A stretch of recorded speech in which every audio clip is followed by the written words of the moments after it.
Hello everybody, and welcome back to the DeRosa Driven YouTube channel. My name's Thomas DeRosa, and this is the world famous 13.6 second S10. A couple videos back, I said that we're gonna be doing 2 turbo kits, which in a sense we are. The Camaro is getting a turbo kit, but that car is gonna be a little bit more of a project. This beautiful primer gray S10 is the main focus. Realistically, April is when the track opens back up again. We have a cold winter ahead of us, and we have something that's gonna change the garage quite a bit. Right behind me, that is a Dayton heater. I've been wanting a heater for a very long time.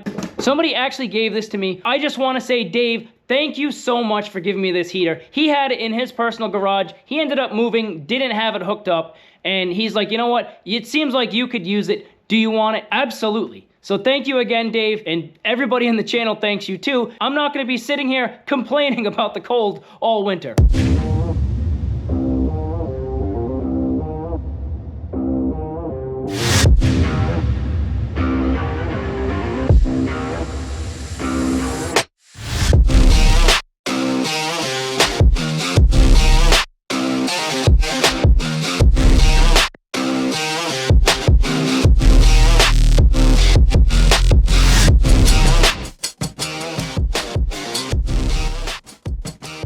Alright, so to start this off, it's pretty simple to torque these.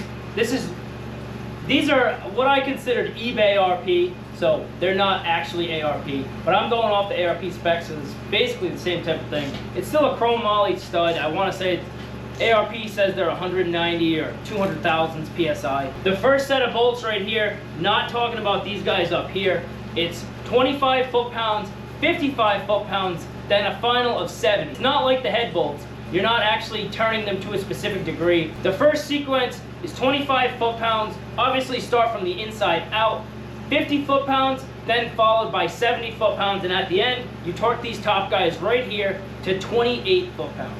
But these are also eBay RP, so hopefully we don't run into any issues.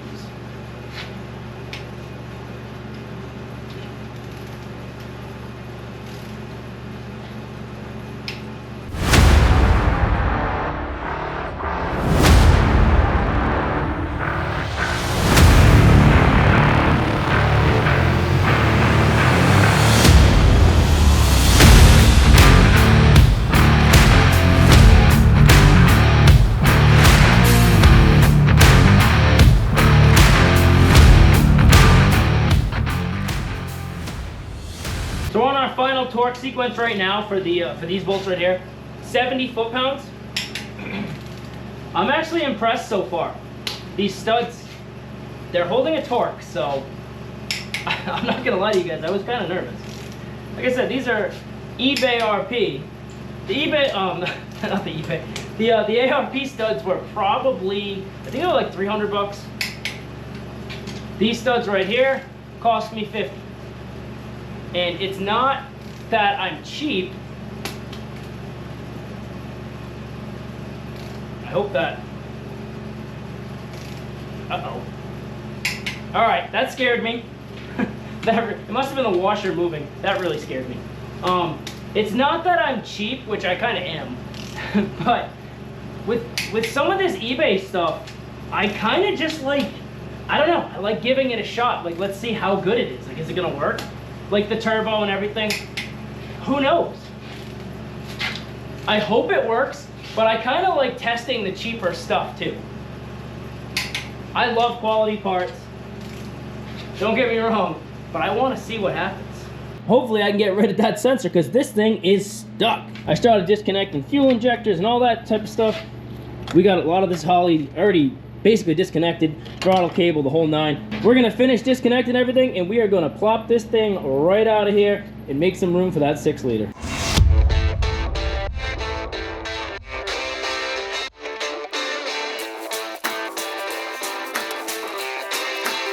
I don't know about you guys, but I always wear gloves.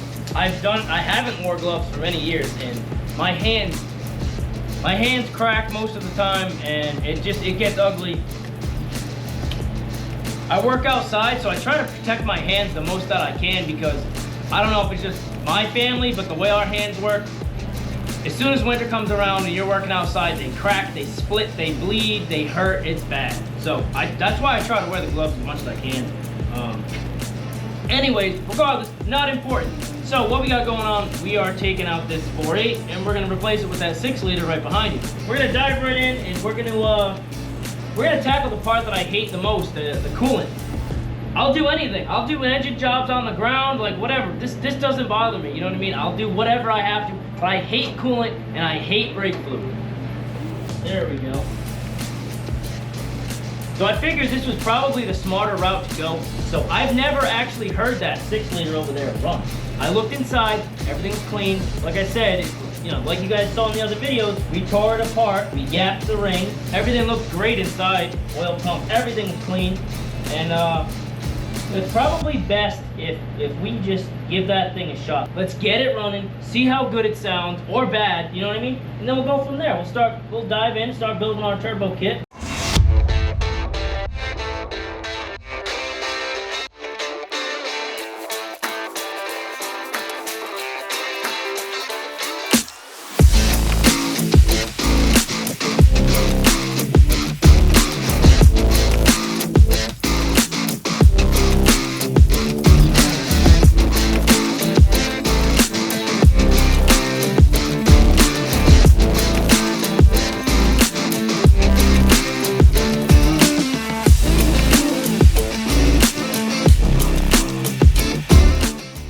We got some never before seen footage right here. All right, so the second pass that we made for the day, last time I had this at the track, I got it back, I was really romped on it, it was great, and all of a sudden I'm like, oh no, there's an oil leak. What is it? What's going on here? So we tear into it. You guys saw that part of the video. At the time, the only thing I had was some silicone, and I guess it worked out pretty well because the oil leak never came back. Basically what had happened, the seal inside failed, and obviously, there's nothing around this seal right here. This is just a plug.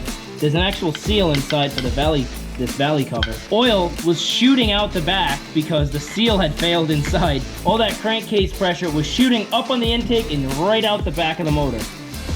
Right onto the firewall, down the transmission, onto the exhaust. And I ended up taking a rag and some silicone. We stuffed it in there. And I guess it worked out pretty good.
I got coolant absolutely everywhere. There we go. Perfect. Because I'm not pulling this out from the front, I have to kind of come out from the side like this. Oh, great. That's nice. Wonderful.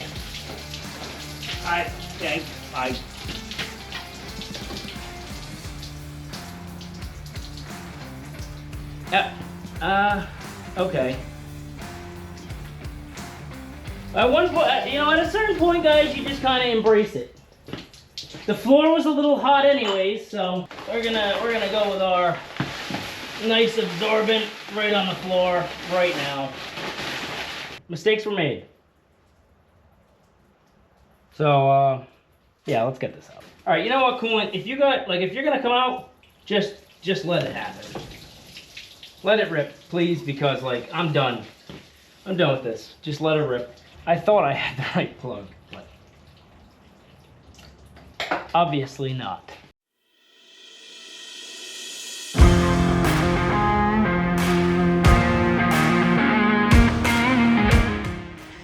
All right, that was quick, but I got everything all set and wrapped up for the most part.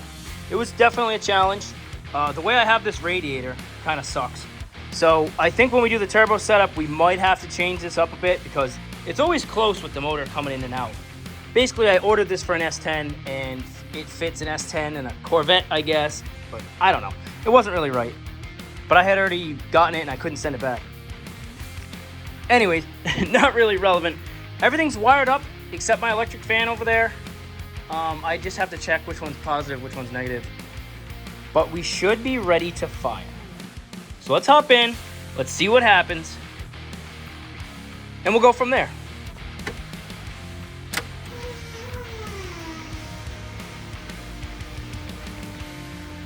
All right, let's prime it twice. We're gonna have to change settings in the computer anyways. I just wanna make sure that we don't have fuel going everywhere. Looks like we don't have fuel going everywhere. We got pressure on the gauge. All right, guys, so far we got everything running. Sounds pretty good. I know this thing hasn't ran in a very long time, I can tell you that.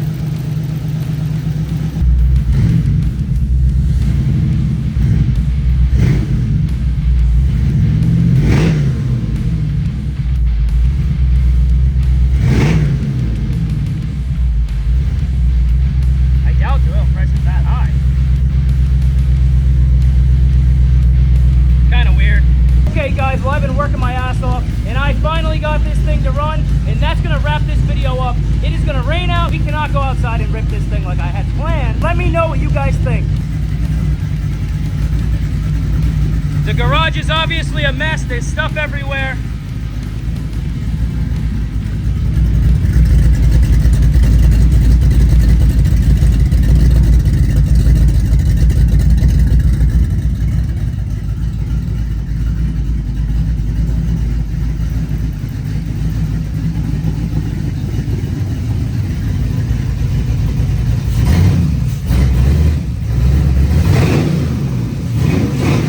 So as usual, guys, thank you for watching the DeRosa Driven channel. I hope you guys enjoyed the motor swap, and I will catch you guys on the next video. We're going to see how fast this little S10 will go with this new 6-liter, and we're going to take it from there. Be sure to subscribe to the channel because you're not going to want to miss this.